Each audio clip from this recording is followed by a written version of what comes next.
areas where we can grow coffee.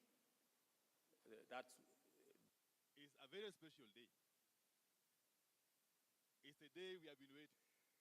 so because you guys were looking for me, hata mimi nilikuwa natafuta. Just say a few things by way of that I have, and I owe it to you, and to see how we are going to stem the slide. And I had to make some very tough decisions to cut down on substitution.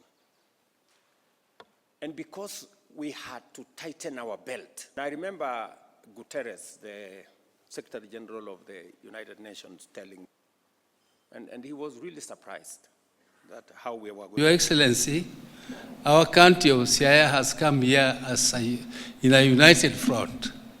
I know you thought that we were divided. We have many of us working with you and helping you to plan development.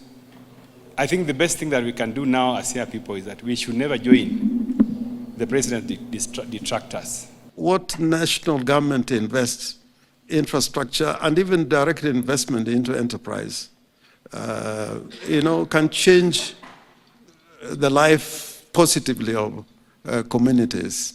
Just because of the problems we had last year,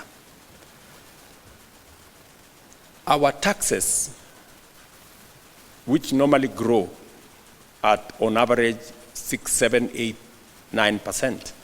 For half of the year last year, it was growing at 4%.